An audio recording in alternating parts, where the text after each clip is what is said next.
अस्सलाम वालेकुम नाजरीन, आप देख रहे हैं INN चैनल। मैं हूं शेख अहमद अली। आज की खास बात में हम देखेंगे कई अहम कौमी और बैनुल-अक़वामी खबरें।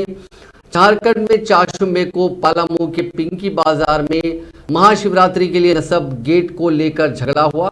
दोनों तरफ से शदीद पथराव हुआ, कई दुकानों में तोड़फोड़ की गई। पथराव में कुछ पुलिस एहलकारों के जख्मी होने की इत्तलात है।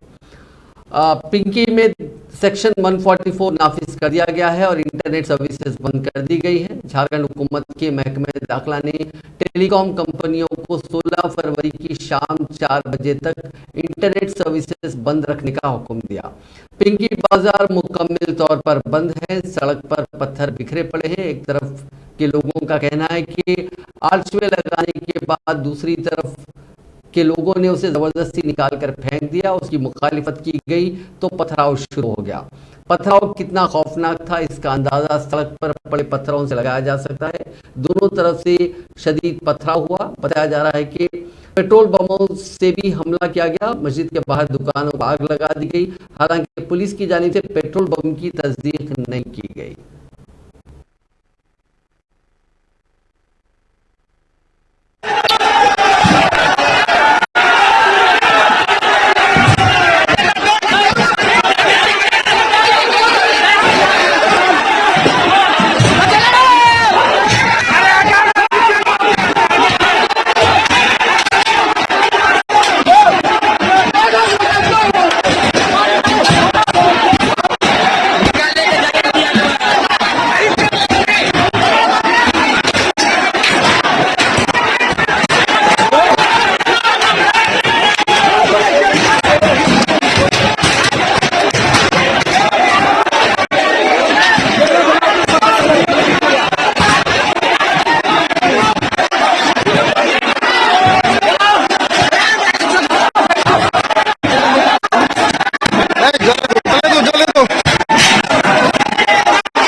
कर्नाटका बीजेपी के सरबराह नलिन कुमार कतील ने लोगों से मैसूर के 18वीं सदी के हुक्मरान टीपू सुल्तान के सभी फॉलोअर्स को मारने की अपील की है। उन्होंने ऐलान किया कि टीपू सुल्तान के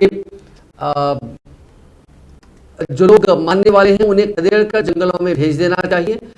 कतील पहले भी अपने बयानों के लिए तनाजात में रहे हैं। इस महीने की शुरुआत में कतील ने दावा करके तनाजा खड़ा कर दिया था कि रियासत में आइंदा इंतखाबात टीपू बनाम सावरकर होंगे। कांग्रेस ने टीपू जयंती मनाने की इजाजत दी थी जिसकी जरूरत नहीं थी। उन्होंने कहा कि सावरकर के बारे में कुछ काबिल एतराज बात भी की थी।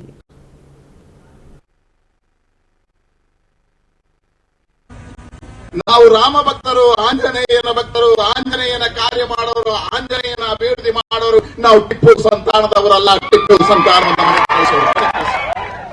ಹಾಗಾಗಿ ಯಲಬುರ್ಗದ ಜನತೆಯಲ್ಲಿ ಕೇಳ್ತೇನೆ, ನೀವು ಆಂಜನೇಯನನ್ನು ಪೂಜೆ ಮಾಡ್ತೀರಾ, ಟಿಪ್ಪುವಿನ ಭಜನೆ ಮಾಡ್ತೀರಾ?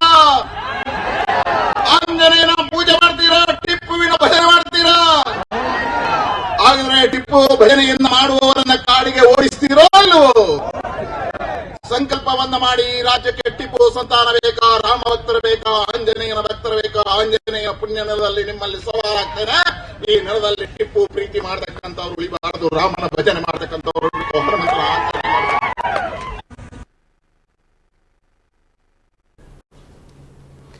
कोयम्बतूर कार सिलेंडर ब्लास्ट मामले में नेशनल इन्वेस्टिगेशन एजेंसी ने 3 रियासतों में छापेमारी की है। जांच एजेंसी ने यह छापेमारी तमिलनाडु, केरल और कर्नाटका के 60 से ज्यादा ठिकानों पर मुश्तबा आईसिस हामियों के सिलसिले में की है। अकेले कर्नाटका में 45 ठिकानों पर छापेमारी की गई।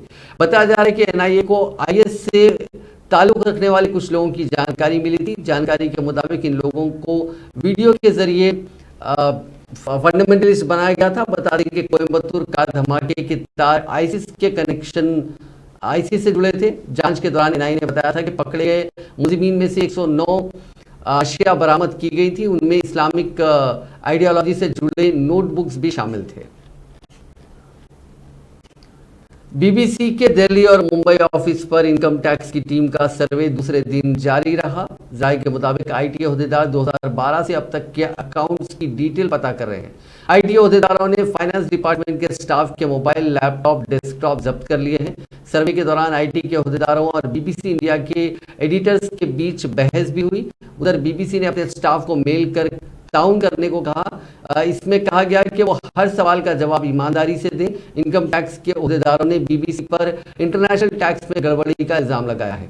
कई घंटों से अफसर लैपटॉप डॉक्यूमेंट्स की छानबीन कर रहे हैं। जराये के मुताबिक बीबीसी मैनेजमेंट ने 4 की सुबह मुलाजमीन को मेल किया। इसमें स्टाफ से हर सवाल का ईमानदारी से जवाब देने की हिदायत दी गई। बीबीसी ने स्टाफ से कहा कि अगर इनकम टैक्स के मुलाजमीन आपसे मिलना चाहें तो आपको उनसे मिलना है। बीबीसी ने भारत में काम करने वाले मुलाजमीन की मदद के लिए हेल्पलाइन भी एक्टिवेट की है। मेल में कहा गया है कि बीबीसी का इंस्टीट्यूशनल स्ट्रक्चर और दीगर सरगर्मियां और ऑर्गेनाइजेशन हिंदुस्तान में काम के बारे में सवाल करना जांच के दायरे में आता है और ऐसे सवाल किए जा सकते हैं। इनका जवाब दिया जाना चाहिए। स्टाफ से ये भी कहा गया कि आपकी जाती आमदनी और इनकम के बारे में सवाल सर्वे के दायरे से बाहर है और आप इनका जवाब देने से इनकार कर सकते हैं। उन्होंने अपने कंप्यूटर सिस्टम से ना ही कोई जानकारी डिलीट करने और ना ही उसे आईटी डिपार्टमेंट से छुपाने की भी हिदायत दी है। कांग्रेस ने कहा कि जिस ब्रिटिश ब्रॉडकास्टिंग कॉरपोरेशन पर हुकूमत ने इनकम टैक्स को लेकर छापेमारी की है वो नो लॉस नो प्रॉफिट वाली कंपनी है और इसके सारिफीन खबर के बदले जो पैसे देते हैं वो डाकखाने में जमा होते हैं। कांग्रेस कम्युनिकेशन डिपार्टमेंट के सरबराह पवन खेड़ा ने 4 को पार्टी दफ्तर में मुनक़िदा प्रेस कॉन्फ्रेंस में कहा कि बीबीसी को फायदे और नुकसान से कोई लेना देना नहीं है। कंपनी को जो पैसा खबरों के बदले मिलता है उससे तंजीम दफ्तरों को चलाती है और मुलाजमीन को तनख्वाह देती है, इसीलिए इनकम टैक्स इस पर छापेमारी नहीं कर सकता।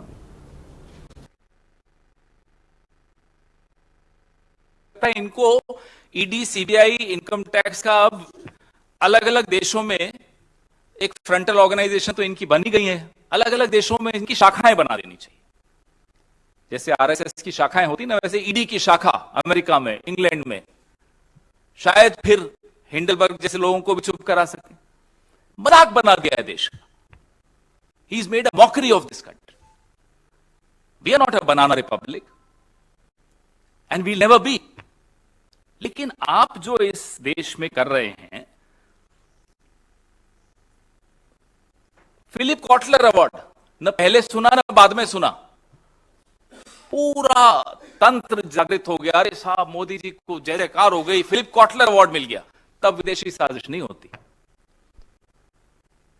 ऐसी ऐसी अखबारें जिनका कभी नाम नहीं सुना विदेशों में, कहीं उन्होंने पेज 1 पे छाप दिया कि मोदी जी महान है, तो मोदी जी बस उसी को लेकर पूरे देश में डिबेट्स हो रही होती हैं। विश्व गुरु तो अब तक तो देश के मीडिया को काबू करता था, विदेश के मीडिया पर भी रेड डालता है। विश्व गुरु ऐसे बनते हैं विश्व गुरु। पूरे विश्व के मीडिया पर रेड डालेगा ऐसा विश्व गुरु हमारा। मजाक बनाती है, हंस रहे हैं लोग हम पर, और दुख होता है कि जब भारत जैसे देश के प्रधानमंत्री की हंसी उड़ती है इस तरह से। अफसोस होता है, भले विपक्ष में हो हम, प्रधानमंत्री होता है, अपनी हंसी खुद उड़वाए जा रहे। मुझे याद आया, लंदन में ही एक नजारा, मैदाम ट्यूसाथ म्यूजियम में इनकी मोम की एक छवि बनी मोदी जी की। वो नजारा आप याद करिए, खड़े होकर उसको निहार रहे थे, अपनी ही छवि को। आप लोग सब, कैमरा टीम गई थी, सब फोटोएं खींच रहे थे। तब कोई विदेशी साजिश नहीं थी। कोई अवार्ड मिल जाए, कोई रिकॉग्निशन मिल जाए, कोई विदेशी साजिश नहीं। कहीं कोई सच निकल कर आ जाए, साजिश हो गई, टूल किट हो गया, राष्ट्र विरोधी हो गए। हिंडनबर्ग रिसर्च रिपोर्ट के तनाजुर में अडानी ग्रुप और उसकी साथी कंपनियों के खिलाफ सुप्रीम कोर्ट के एक मौजूदा जज की निगरानी में मरकजी तफ्तीशी ब्यूरो और एनफोर्समेंट डायरेक्टरेट जैसी मरकजी एजेंसियों से तहकीकात करने की हिदायत देने की मांग करने वाली कांग्रेस की लीडर जया ठाकुर की अर्जी पर पहले से दायर एडवोकेट विशाल तिवारी और मनोहरलाल शर्मा की मफाद आमा की अर्जी के साथ सुप्रीम कोर्ट 17 फरवरी को दरखास्त की समाअत करेगा।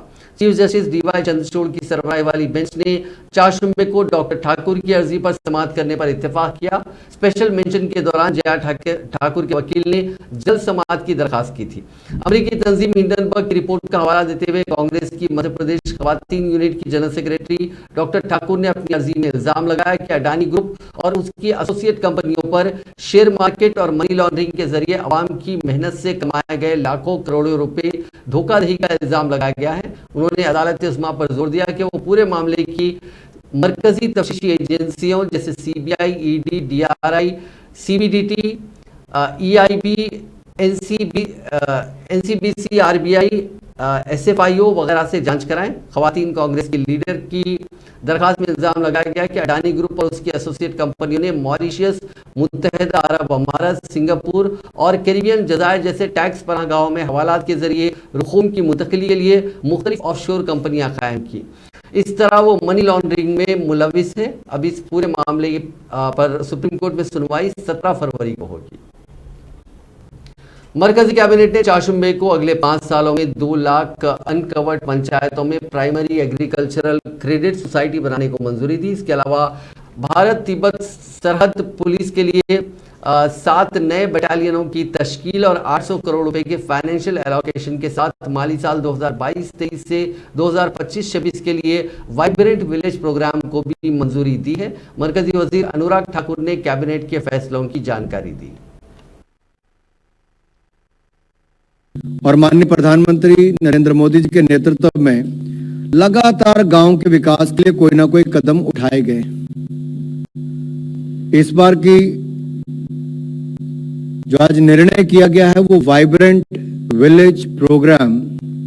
तो वाइब्रेंट विलेजेस प्रोग्राम सन फाइनेंशियल ईयर 2022-23 से लेकर 25-26 तक इसको लागू किया जाएगा। इसके लिए 4800 करोड़ रुपए का प्रावधान किया गया है, जिसमें लगभग 2500 करोड़ रुपया सड़कों के निर्माण पर खर्च होगा। देश की उत्तरी सीमा के जो हमारे रणनीतिक महत्व के गांव का समग्र विकास इसमें हो, यह सुनिश्चित किया जाएगा। इन क्षेत्र के लोगों को एश्योर्ड लाइवलीहुड और रोजगार के अवसर मिले, ये प्रावधान किया जाएगा। अपने गांव में ही रहने के लिए उनको प्रोत्साहित किया जाएगा ताकि माइग्रेशन पर चेक लग सके और उनके अपने गांव में रोजगार स्वरोजगार के अवसर मिल सके, पलायन रुक सके।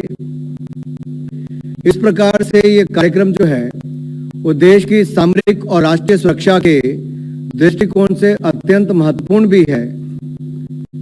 इस कार्यक्रम के अंतर्गत चयनित गांव को बॉर्डर एरिया डेवलपमेंट प्रोग्राम से अलग रखा जाएगा ताकि दोनों प्रोग्राम्स का कोई ओवरलैप ना हो। यह कार्यक्रम एक सेंट्रल स्पॉन्सर्ड स्कीम के रूप में कार्यान्वित किया जाएगा, लेकिन आवश्यकता अनुसार कुछ प्रोग्राम्स में अगर कुछ कंपोनेंट्स में 100% सेंट्रल फंडिंग की आवश्यकता पड़ेगी तो उसमें भी कोई कमी नहीं रखी जाएगी। इसके लिए हमने उत्तरी सीमा से लगे राज्य और यूनियन टेरिटरीज के लद्दाख, हिमाचल प्रदेश, उत्तराखंड, सिक्किम और अरुणाचल प्रदेश के 19 जिलों के 46 बॉर्डर ब्लॉक्स के 2966 ग्रामों को फेस्ड मैनर में समग्र विकास हेतु चुना गया है। पहला चरण जो है, पहले चरण के अंतर्गत 662 इसके गांव को लिया जाएगा और इसमें सभी स्टेक होल्डर से बातचीत की गई है। कनेक्टिविटी को बेहतर किया जाएगा, इंफ्रास्ट्रक्चर में सुधार किया जाएगा, लाइवलीहुड अपॉर्चुनिटीज में और अवसर मिले उस दिशा में काम किया जाएगा। और माइग्रेशन जो है, जो गांव से पलायन की जो एक समस्या है उसको भी दूर किया जाएगा। और उसको दूर करने के लिए गांव-गांव में, इन चयनित गांव में एकीकृत सामाजिक और आर्थिक विकास के लिए स्थानीय मेले और त्योहारों का आयोजन किया जाएगा। टूरिज्म प्रमोशन के वज़ीर ख़ारजा डॉक्टर एस जयशंकर ने चारशंबे को नाडी में 12वें आलमी हिंदी कॉन्फ्रेंस का इफ्तिताह करते हुए कहा कि वो दौर जब हम तरक्की और जदीदियत का मुआवजना मग़रिबियत से करते हैं, नौ और आबादियाती दौर में दबा दी गई ज़बानें और रिवायत एक बार फिर आलमी सतह पर अपनी आवाज़ बुलंद कर रही हैं। नाडी में 12वीं आलमी हिंदी कॉन्फ्रेंस के दौरान फिजी के सदर रेतु विलियम काटोनेरे भी इस तकरीब में मौजूद थे। डॉक्टर जयशंकर मंगल को 3 रोज़ा दौरे पर नाडी फिजी पहुंचे और फिजी के वज़ीर तालीम एसरी रादडो ने उनका पुरतपाक इस्तकबाल किया। इफ्तिताई तकरीब से खिताब करते हुए वज़ीर ख़ारजा ने कहा कि आलमी हिंदी कॉन्फ्रेंस जैसे वाक़यात में ये फितरी है कि हमारी तवज्जो हिंदी ज़बान के मुख्तलिफ पहलुओं, उसके आलमी इस्तेमाल और उसके फैलाव पर मरकूज़ होनी चाहिए। हम फिजी में हिंदी की हैसियत, बहरहाल के इलाके और मुंसलिक अक़वाम जैसे मसाइल पर तबादला ख्याल करते रहे। ऐसे आयोजन में स्वाभाविक है कि हमारा ध्यान हिंदी भाषा के विभिन्न पहलुओं, उसके वैश्विक उपयोग और प्रचार प्रसार पर रहे। वास्तव में यही वो विषय हैं जिन पे अगले कुछ दिनों में हमारा ध्यान केंद्रित रहेगा। हम फिजी और प्रशांत क्षेत्र तथा गिरमिटिया देशों में हिंदी की स्थिति और आईटी, आर्टिफिशियल इंटेलिजेंस, सिनेमा और साहित्य के हिंदी पर प्रभाव जैसे कई मुद्दों पर चर्चा करेंगे। Language plays a pivotal role in preserving culture as it is established a distinctive linguistic identity that brings a feeling of belonging, mutual respect and trust in each other. Hindi, traditional knowledge to artificial excellence, intelligent speaks to the importance of preserving culture and language to adapt to the realities of the 21st century. Lok Sabha के speaker Om Birla ने आज गांधीनगर में गुजरात कानून साज assembly के अरकान के लिए मुनक्किदा ओरिएंटेशन प्रोग्राम का इफ्तिताह किया। गुजरात के वज़ीर आला भूपेंद्र रजनीकांत पटेल, गुजरात कानून साज असेंबली के स्पीकर शंकर चौधरी और कई दीगर मुअज़्ज़िज़ीन ने इस तकरीब में शिरकत की और ओरिएंटेशन प्रोग्राम का इफ्तिताह करते हुए बिरला ने कहा कि गुजरात की 15वीं कानून साज असेंबली नौजवानों की ताकत और तजुर्बे का अनोखा इम्तिजाज है। उन्होंने इस बात पर भी खुशी का इजहार किया कि कानून साज असेंबली में 82 नौ मुंतखब अरकान हैं और 15 ख़वातीन मुंतखब हुई हैं, जिनमें से 8 पहली बार मेंबर बनी हैं। मुंतखब नुमाइंदों के किरदार का जिक्र करते हुए ओम बिरला ने कहा कि अवाम के नुमाइंदे होने के नाते उन पर राय दहिंदों के मसाइल हल करने की बड़ी जिम्मेदारी आयद होती है। इसीलिए मुकर्ररा में बहस और मुकालमा होना चाहिए और बहस की सतह बुलंद तरीन सतह की होनी चाहिए।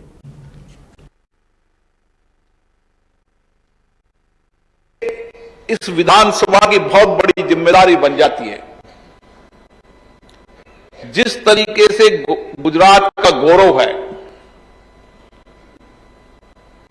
यहां का इतिहास है, यहां की गौरवशाली परंपरा है, यहां का नेतृत्व है, हमें बहुत बड़ा सौभाग्य इस विधानसभा में बैठने का मिला है। तो हम उस परंपराओं, परिपाटियों, नियमों, संवैधानिक दायित्वों को और आगे बढ़ाएं। किस तरीके से हम संसदीय लोकतंत्र के अंदर इन विधान मंडलों का गौरव बढ़ाने का काम करें। और इसलिए हमारे कई माननीय विधायकगण हैं। आपको शिक्षण प्रशिक्षण का अनुभव तो जिंदगी भर लोगों को मिलना चाहिए। जितना लोग शिक्षण प्रशिक्षण करेंगे, हमेशा कहीं ना कहीं विद्यार्थी रहेंगे तो हमेशा कुछ न कुछ ज्ञान मिलता रहेगा। लेकिन मेरा अनुभव है कि जितने माननीय विधायकगण संविधान, विधानसभा के नियम, प्रक्रियाएं, यहां की उच्च कोटि की चर्चाएं, संवाद, यहां की उच्च कोटि की परंपराएं, उन सबका हमें अध्ययन करने की आवश्यकता है। और इसीलिए हम जब नियम प्रक्रियाओं को समझेंगे, यहां की पुरानी डिबेट को देखेंगे, तो हम जब चर्चा संवाद करेंगे, वाद विवाद करेंगे, तो बहुत तर्क से करेंगे। यहां पर बनने वाले नियम प्रक्रियाएं, कानून, इस गुजरात की विधानसभा में बने कानून नियमों से गुजरात में बहुत औद्योगिक सामाजिक विकास हुआ है। तो किस तरीके की चर्चा होती थी, संवाद होता था, कानून बनाते समय कैसी भागीदारी होती थी। पंजाब के गवर्नर बनवारी लाल पुरोहित और वजीर आला भगवंत मान की ज़ेर-ए-क़यादत आम आदमी पार्टी हुकूमत एक बार फिर तनाव का शिकार है। पंजाब के 36 स्कूलों के प्रिंसिपल सिंगापुर में तबीयत के बाद वापस आ गए हैं और उनके आने के चंद दिन बाद यानी 13 फरवरी को गवर्नर ने वजीर आला को एक खत लिखा जिसमें तहरीर है कि उन्हें तरबियत के लिए प्रिंसिपल्स के इंतखाब के हवाले से शिकायत मौसूल हुई है। उन्होंने लिखा कि शिकायत कुनिंदगार ने उन प्रिंसिपल्स के इंतखाब में बाज़ बदउनवानियों और गैर कानूनी कामों की निशानदही की है। इल्जाम है कि कोई शफाफियत नहीं है। गवर्नर ने इस ताल्लुक से इंतखाबी अमल के मियार की तफसीलात मांगी। वज़ीर आला मान ने दीगर सवालात का जवाब न देने पर गवर्नर ने कहा कि वज़ीर आला को ये बात जहन में रखनी चाहिए कि रियासत के लोगों ने उन्हें इंतजामिया को आइन के मुताबिक चलाने के लिए मुंतखब किया, न कि ख्वाहिशात के मुताबिक। उन्होंने लिखा कि आइन हिंद के आर्टिकल 167 के मुताबिक आपसे पूछी गई मुकम्मल तफसीलात और मालूमात फराहम करने के पाबंद है, लेकिन आपने उसे पेश नहीं किया और कभी भी जवाब देने की परवाह नहीं की और मेरे तमाम सवालात के साथ तौहीन आमेज सलूक किया। अच्छे ताल्लुकात को बरकरार रखने के लिए मैंने ये खुतूत प्रेस को इसलिए जाहिर नहीं किए क्योंकि मुझे लगता था कि आप आइन के मैंडेट को पूरा करेंगे, लेकिन आप मुझे लगता है कि आपने मेरे खुतूत को नज़रअंदाज करने का फैसला किया और मैं मजबूर हूँ कि ये खुतूत प्रेस मीडिया को जारी करूँ। खत पर रद्द-ए-अमल जाहिर करते हुए वज़ीर आला भगवंत मान ने कहा कि वो सिर्फ रियासत के लोगों को जवाबदेह है, ना कि मरकज़ के जरिए मुकर्रर करदा किसी शख्स को। उन्होंने कहा कि गवर्नर की तरफ से उठाए गए तमाम मसाइल रियासत के दायरे इख्तियार से मुतालिक हैं और उन मसाइल के लिए वो 3 करोड़ पंजाबियों के सामने जवाबदेह हैं। हरियाणा में रोहतक में वाक़ MDO में महर्षि दयानंद जयंती तकरीब में वज़ीर आला मनोहर लाल खट्टर को स्टूडेंट्स की मुखालिफत झेलनी पड़ी। सीएम मनोहर जैसे ही बोलने के लिए उठे तो तुलबा ने नारेबाजी शुरू कर दी। उन्होंने जमकर हुल्लड़बाजी की। ये देख वज़ीर आला ने कहा कि अब बहुत हो गया, बाहर निकालो। इसके बाद वहां तैनात पुलिस ने उन्हें पकड़कर प्रोग्राम से बाहर निकाल दिया। इन तुलबा का कहना है कि हरियाणा उनके लिए महफूज है, बसों में जाते महफूज नहीं है। बसों में जाते वक्त उनके साथ छेड़छाड़ होती है, हुकूमत इसे रोक नहीं पा रही है। तुगलकाबाद गांव के मकीनों के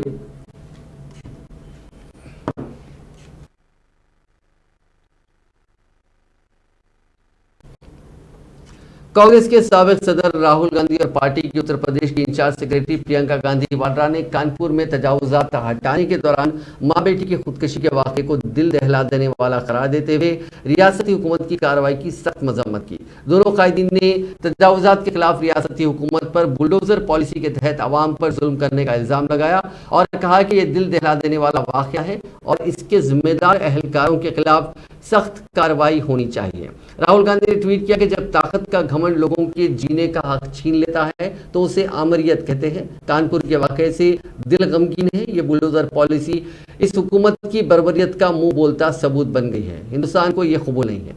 इस वाक़े की मजम्मत करते हुए प्रियंका गांधी ने भी कहा कि बीजेपी की हुकूमत के बुलडोजर पर लगा गैर इंसानियत का चश्मा इंसानियत और हिसासियत के लिए खतरा बन चुका है। कानपुर के दिलखराश वाक़े की जितनी मजम्मत की जाए कम है। हम सबको इस गैर इंसानी फ़ाइल के खिलाफ आवाज़ उठानी होगी। कानपुर के मुतासरा खानदानों को इंसाफ मिलना चाहिए और मुजरिमों के खिलाफ सख्त कार्रवाई होनी चाहिए। कांग्रेस लीडर राहुल गांधी चाशुम्बे के रोज निजी दौरे पर सयाहती मुकाम गुलमर्ग पहुंचे। कांग्रेस जराये ने बताया कि राहुल गांधी चाशुम्बे की दोपहर को श्रीनगर पहुंचे और सीधे गुलमर्ग की तरफ रवाना हुए। उन्होंने कहा कि राहुल गांधी का ये निजी दौरा है और वो 3 रोज तक यहाँ क़याम करेंगे। राहुल गांधी ने गुलमर्ग दौरे के पेश नज़र वहाँ पे काफ़ी सिक्योरिटी इंतजाम किए। राहुल गांधी ने वहाँ पे स्काइंग की जिसका कई लोगों ने नज़ारा किया।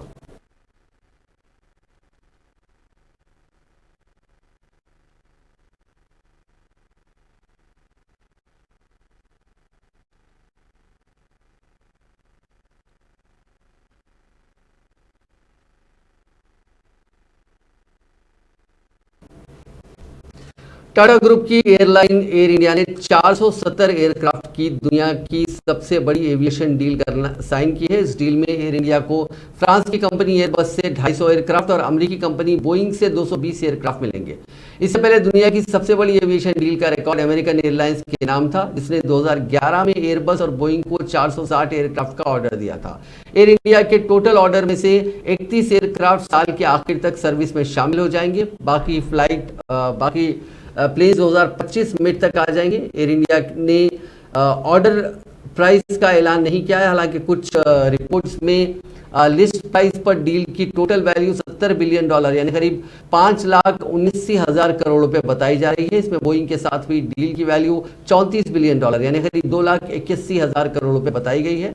साल 2022 में टाटा ग्रुप के एयर इंडिया को खरीदने के बाद ये पहला एयरक्राफ्ट ऑर्डर है। वहीं साल 2005 के बाद ये पहली बार है कि एयर इंडिया ने एयरक्राफ्ट का ऑर्डर दिया है। एयरलाइन का आखिरी ऑर्डर 111 एयरक्राफ्ट के लिए दिया गया था, जिनमें 68 बोइंग और 43 एयरबस खरीदे गए थे। ये डील $10.8 बिलियन की थी। दिल्ली के नांगलोई इलाके में मंगल की रात एक शख्स को चाकू मारकर कत्ल कर दिया गया। 25 साल के शख्स जो मरने वाला शख्स है उसका नाम साहिल मलिक बताया गया। बताया जा रहा है कि बदमाशों के ग्रुप ने इस वाक़े से पहले उसके भाई विशाल पर भी हमला किया था। रिपोर्ट्स के मुताबिक ये पूरा मामला रोड रेज का है। रिपोर्ट्स के मुताबिक विशाल बाइक पर जिम से लौट रहा था, तभी आरटीवी बस और बाइक में टक्कर हो गई, जिसको लेकर पहले बहस हुई, फिर 8-10 लोगों ने उसके साथ मारपीट शुरू कर दी।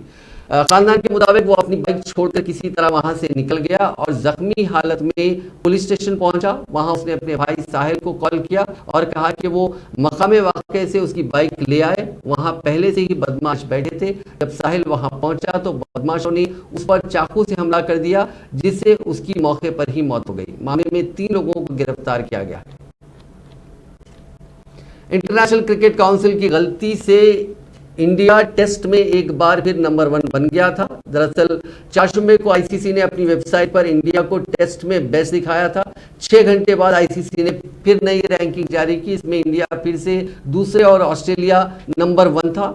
ये गलती कैसे हुई, क्यों हुई, इसके बारे में आईसीसी ने कोई सफाई नहीं दी है। इंडिया फिलहाल T20 और वनडे में नंबर 1 और टेस्ट में नंबर 2 पर है। रैंकिंग में ऑस्ट्रेलिया के 126 और टीम इंडिया के 115 पॉइंट है। इसी साल 18 जनवरी को आईसीसी ने रैंकिंग में ऐसी ही बड़ी गलती कर दी थी। आईसीसी की ऑफिशियल वेबसाइट पर दोपहर 1:30 बजे के करीब इंडिया को नंबर 1 टेस्ट टीम बताया गया। 2.5 घंटे बाद ही 4 बजे इंडिया को नंबर 1 से हटाकर नंबर 2 टेस्ट टीम डिक्लेयर कर दिया गया।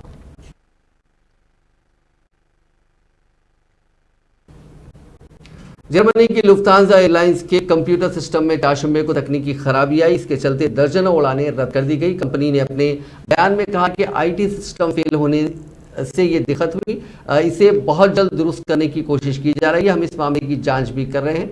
आखिर पूरे ग्रुप के आईटी सिस्टम पर इसका असर कैसे हुआ, इसकी जांच की जा रही है।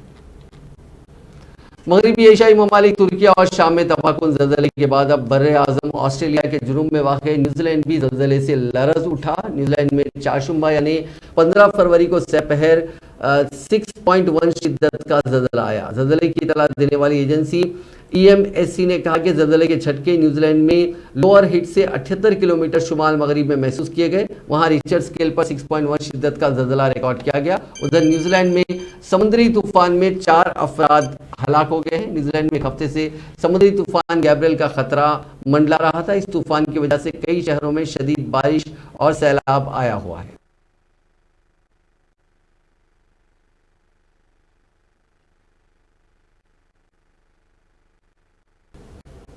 बिलियनर एलन मस्क इन दिनों ट्विटर के नए सीईओ की तलाश कर रहे हैं। एलन मस्क ने 4 जुम्मे कहा कि उन्हें उम्मीद है कि इस साल के आखिर तक ट्विटर के लिए नया सीईओ मिल जाएगा। इस बीच एलन मस्क ने ट्विटर पर अपने कुत्ते डॉग फ्लोकी की फुटेज शेयर कर मजाक में से ट्विटर का नया सीईओ भी बताया। मस्क ने अपने डॉगी फ्लोकी की फुटेज शेयर कर लिखा कि ट्विटर का नया सीईओ बहुत अमेजिंग है, ये दूसरे लोगों से काफी अच्छा है, ये नंबरों के साथ भी अच्छा है और काफी स्टाइलिश भी है।